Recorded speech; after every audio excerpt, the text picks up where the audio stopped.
नमस्कार दोस्तों, मैं हूं डॉक्टर सत्येंद्र। एक बार फिर आपका स्वागत है एक नए पॉडकास्ट में। हमारे साथ आज डॉक्टर पूजा दुबे, जिसमें हम बात करने वाले हैं डेंटिस्ट्री के बारे में। डॉक्टर पूजा जी, आपका बहुत बहुत स्वागत है। नमस्कार। और कैसी हैं आप?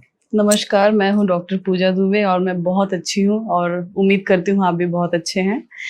मैं infinity India dental surgery and implant centre में काम करती हूं और मुझे बहुत बहुत खुशी है कि आपने मुझे यहाँ बुलाया है अपने नॉलेज और थॉट्स को शेयर करने के लिए। बहुत बढ़िया। तो डॉक्टर साहब, जैसा कि हम बात करने वाले हैं डेंटिस्ट्री के बारे में, हमारा मेन मकसद होता है कि लोगों को हम अवेयर कर सकें कि कुछ ऐसी बातें हैं जो आम जनता को नहीं पता है और हम उन तक वो बातें पहुंचाएं। तो सबसे पहला सवाल मेरा आपसे ये है कि डॉक्टर साहब, एक जो प्री कैंसरस कंडीशन होती है वो क्या होती है और क्या प्री कैंसरस कंडीशन कैंसर में कन्वर्ट हो सकता है, तो मैं ये जानना चाहूँगा। प्री कैंसरस कंडीशन को मैं इस तरह से रखूंगी कि हमारे बाकी बॉडी में कहीं भी कैंसर होता है हमें पता नहीं चलता, लेकिन अगर हमारी ओरल कैविटी में अगर कैंसर हो रहा है तो हमें दिखता है। वो सबसे बड़ा कारण है खैनी, तंबाकू और फिजिकल इरिटेशन। ठीक है, लोग क्या करते हैं, खैनी में चूना मिला के दांत में रख लेते हैं। वो धीरे धीरे क्या होता है, वहाँ की स्किन को नम कर देता है। नम करने के बाद वहाँ एक वाइट पैच बन जाती है जिसको हम बोलते हैं ल्यूकोप्लेकिया। ग्लूकोप्लेकिया में धीरे धीरे अगर उसको ट्रीट नहीं किया गया वो अल्सर में कन्वर्ट होता है और वो बन जाता है आपका मैलिग्नेंट कैंसर। ओके, ठीक है। और एक कंडीशन है जिसको हम बोलते हैं लाइकेन प्लैनस, जो स्ट्रेस इंड्यूस्ड होता है। ठीक है, उससे भी होता है ओरल कैंसर, लेकिन वो काफी लोगों ध्यान नहीं देते हैं। फिजिकल इरिटेशन उनको ध्यान नहीं देते, सोचते हैं कि ऐसे ही हो रहा है, लेकिन ऐसा नहीं है। विजडम टूथ बहुत इंपॉर्टेंट रोल प्ले करता है ओरल कैंसर में। लोग वहां पे दांत गाल उनके घिसते रहते हैं और उनको पता नहीं चलता और वो ओरल कैंसर बन जाता है। जी जी। तो जो प्री कैंसरस कंडीशन है, क्या इसके डॉक्टर साहब बचाव किस तरीके से पेशेंट कर सकता है? प्री कैंसरस कंडीशन में ये, जैसे किसी को नशा है खैनी खाने की, हम उसको मना तो नहीं कर सकते कि आप छोड़ दीजिए, क्योंकि वो विड्रॉल में चला जाएगा। एकदम से शायद ना छोड़ पाए, एकदम से ना छोड़ पाए, लेकिन हम पेशेंट को ये बोलते हैं कि आप एक दिन इधर रखो, एक दिन इधर रखो, और रेगुलर चेकअप करो कि आपके व्हाइट पैच आ रहा है कि नहीं आ रहा है। ठीक है, अगर व्हाइट पैच आ रहा है आप उसको तुरंत ट्रीट करवा लो, तुरंत उसको निकलवा दो, आपका वो कंडीशन वहीं पे स्टॉप हो जाएगा। लेकिन अगर वो कैंसर मैलिग्नेंट कैंसर में बदल गया, ठीक है, आप उसको स्टॉप नहीं कर सकते। आपने यहाँ आपका तो कैंसर निकाल के सर्जरी करवा ली, ठीक हो गया, लेकिन हमारा जो ओरल कैंसर है हमारी बाकी बॉडी में भी ट्रेवल करता है, मतलब कहीं और बॉडी पार्ट में भी चला जाएगा और वो लेकिन ट्रीटेबल नहीं है और उसका मतलब काफी एडवर्स इफेक्ट पड़ता है हमारी बॉडी के ऊपर। डॉक्टर साहब, मैंने कहीं ये पढ़ा था कि जैसे प्री कैंसरस कंडीशन है कि अगर पेशेंट को सही टाइम पे अपनी हैबिट के बारे में बदल जाए कि उसको बस स्टॉप कर दे, या जैसे कि आपने बताया कि आप लोग सही से डायग्नोज कर लें, तो मतलब कि वो क्यूरेबल है। अगर क्यूरेबल है, प्री कैंसरस कंडीशन जो है वो क्यूरेबल है, लेकिन अगर वो मैलिग्नेंट हो गया, हमारी बाकी बॉडी पार्ट में पहुंच गया, तो वो क्यूरेबल नहीं है। और कैंसर के उतने खासा ट्रीटमेंट भी नहीं है कि मैं बोलूँ कि वो 100% ठीक हो जाएंगे। अच्छा, इसीलिए शायद इसको प्री कैंसरस कंडीशन इसीलिए बोलते हैं इसको प्री कैंसरस कंडीशन। चलिए बड़ा अच्छा, ठीक है डॉक्टर साहब। तो दूसरा सवाल मेरा आपसे ये है कि जो हम ब्रशिंग की बात करते हैं, तो पेशेंट को ब्रश का क्या आइडियल टाइमिंग है, कितनी बार उसको ब्रश करना चाहिए और किस तरीके से करना चाहिए? ब्रशिंग का जो है max to max 90 to 120 seconds हमें ब्रश करना चाहिए। ठीक है, और हम कहते हैं कि ब्रश ट्वाइस अ डे नहीं, brush once at day and once at night. Okay, ठीक है, आप सिर्फ दिन में भी कर रहे हैं, रात में भी कर रहे हैं, आपका ओरल हाइजीन मेंटेन रहेगा। आप फ्लॉसिंग कर रहे हैं, आप सब कुछ कर रहे हैं, आपका ओरल हाइजीन मेंटेन रहेगा। लेकिन अगर नाइट का ब्रश बहुत ज्यादा इंपॉर्टेंट है। ठीक है, हमारे दांतों में प्लाक फॉर्मेशन होता है। क्यों होता है? हम शुगर स्टिकी फूड खाते हैं और वो जो है हमारे बैक्टीरिया के लिए हब बन जाता है कोलोनाइजेशन के लिए। और मोस्टली लोग जो है रात में ब्रश नहीं करते हैं। मोस्टली लोग रात में ब्रश नहीं करते हैं क्योंकि उनको लगता है कि सुबह तो मैंने ब्रश किया ही है, अब क्या जरूरत नहीं है। और चीज, सुबह भी ब्रश करना है हमें तो ब्रेकफास्ट के बाद करना है, ब्रेकफास्ट से पहले नहीं। ब्रेकफास्ट के पहले नहीं करना है। ओके, ऐसा क्यों डॉक्टर साहब? ऐसा इसलिए क्योंकि रात में जो भी बैक्टीरिया और एंजाइम्स हमारे मुंह में आते हैं हमारे सलाइवा के थ्रू, वो हेल्दी बैक्टीरियाज और हेल्दी एंजाइम्स होते हैं, वो हमारे डाइजेशन में हेल्प करते हैं। तो जब हम ब्रेकफास्ट खाएंगे वो एंजाइम्स और बैक्टीरिया हमारे गट में जाएंगे and they will help in digestion. Okay. इसलिए हम बोलते हैं कि ब्रेकफास्ट के बाद ब्रश कीजिए, आपके फूड पार्टिकल्स जो भी बचे होंगे वो ब्रश के साथ धुल ये बहुत जाएंगे। अच्छी जानकारी आपने दी कि रात का ब्रश बहुत ज्यादा इंपॉर्टेंट है। रात का ब्रश बहुत इंपॉर्टेंट है, उसके बाद कुछ खाना नहीं है, बस पानी आप प्लेन वाटर पी सकते हैं। अच्छा, दूसरी चीज ये है डॉक्टर साहब, जैसे मैं देखता हूँ कि ज्यादा मसूड़ों की जो बीमारियां हैं, वो भाई दांत तो है ही मुंह के अंदर, बट मसूड़े भी हैं, गम्स हैं, तो ये गम्स की जो प्रॉब्लम्स हैं वो क्या क्या हैं, और क्या ऐसा है कि वो मसूड़े की दिक्कतें ओवरऑल किसी हेल्थ पे को भी हमारी डिस्टर्ब करती हैं? बिल्कुल है। मसूड़ों की बीमारी सबसे ज्यादा हमें तब होती है जब हम अपनी दांतों की सफाई नहीं करते। जी। ठीक है, जब हम अपनी दांतों की सफाई नहीं करते, वो खाना फंसते फंसते फंसते धीरे धीरे वो टाटार बन जाता है, और वो टाटार जो है हमारे मसूड़ों को फुला देता है, जिसको हम बोलते हैं जिंजिवाइटिस। ओके। जिंजिवाइटिस बोलते हैं। और ये हमारा ओरल हेल्थ, हमारी ओवरऑल हेल्थ को कैसे अफेक्ट करता है वो भी मैं बताती हूँ। हमारा जिंजाइवा देखोगे, जिसका भी जिंजिवाइटिस होगा वो काफी रेड होता है, वहां पे हाई ब्लड सप्लाई होती है, and it is proven that वहां के जो बैक्टीरियाज और माइक्रोब्स हैं वहां से ब्लड में सीप करके हमारे ब्लड वेसल्स के थ्रू हमारे डिफरेंट बॉडी पार्ट्स में पहुंच जाते हैं, लंग्स, किडनी, हार्ट।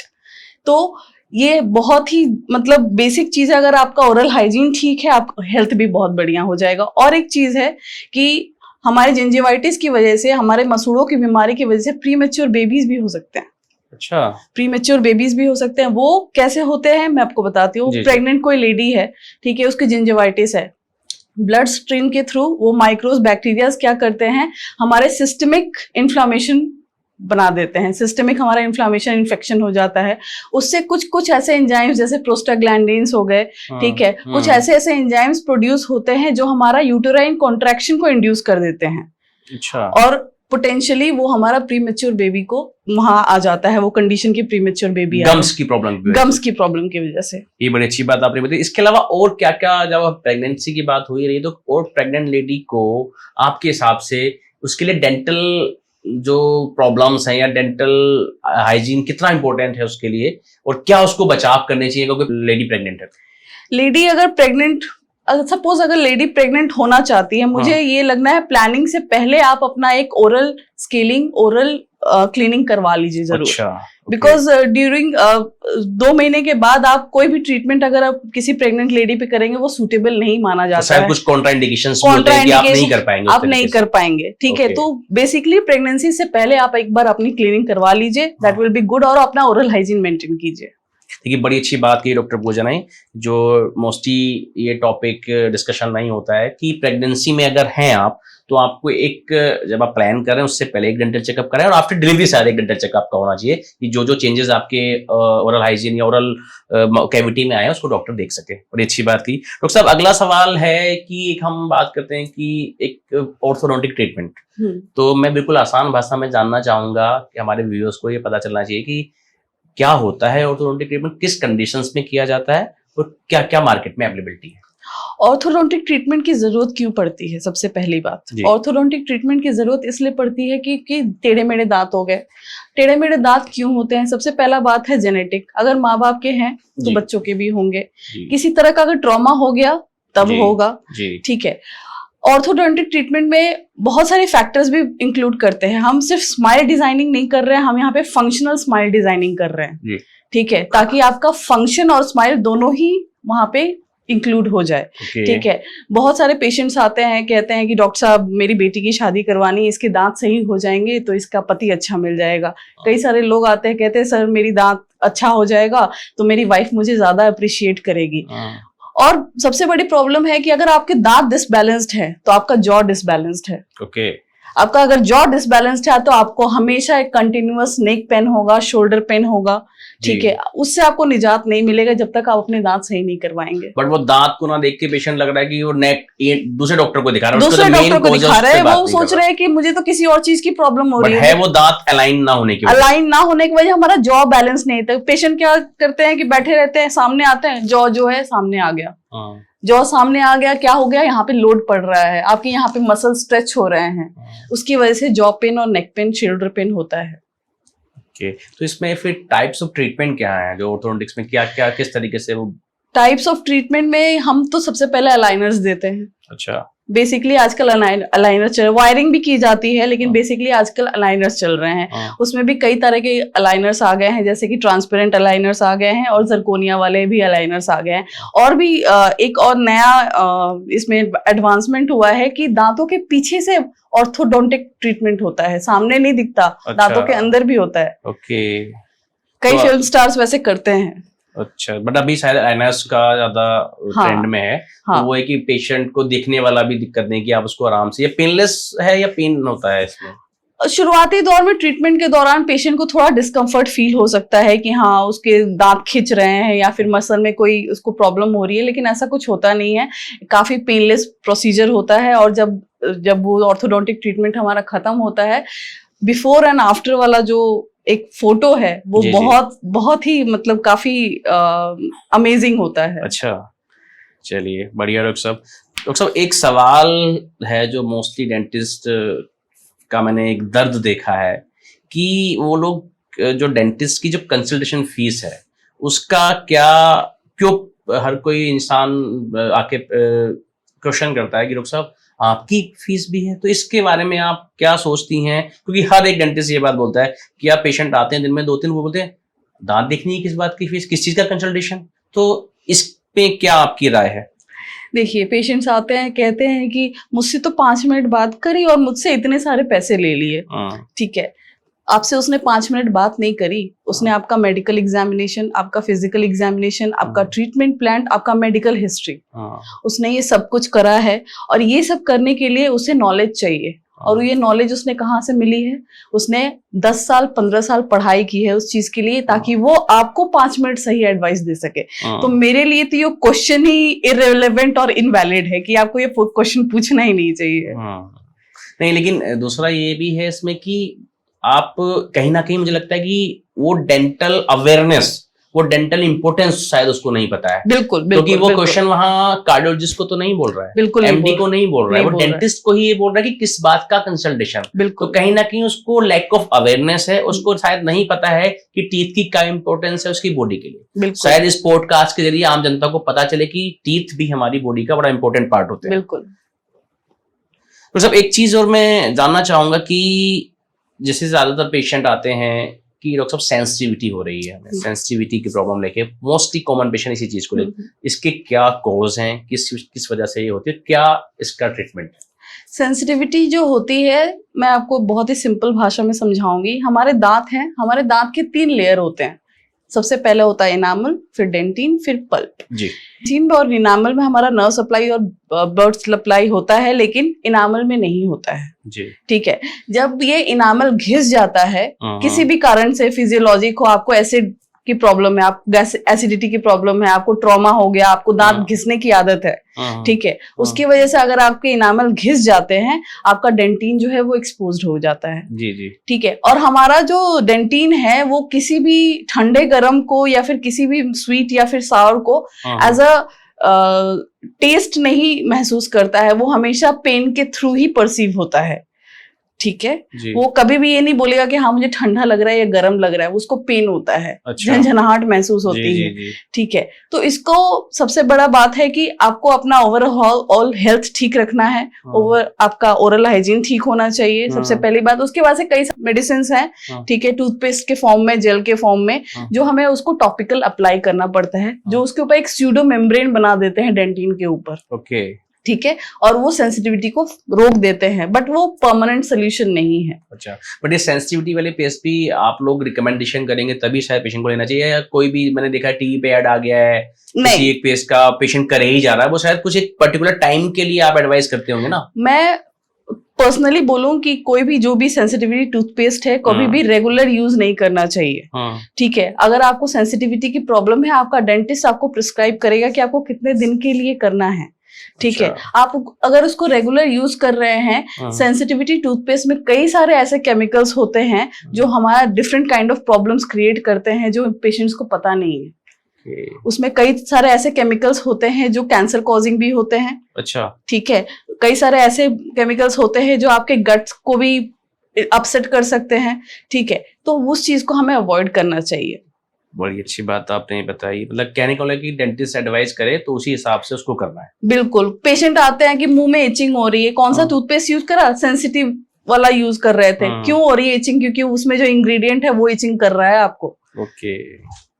दूसरा ये है कि सब जो कैविटी है दांतों में, सबसे कॉमन प्रॉब्लम आजकल दांतों में कैविटी की होती है, तो उसके क्या रूट कॉजेज हैं और उसमें फिर क्या ट्रीटमेंट रहता है? देखिए, कैविटी सबसे पहले क्यों होती है वो हम जानेंगे।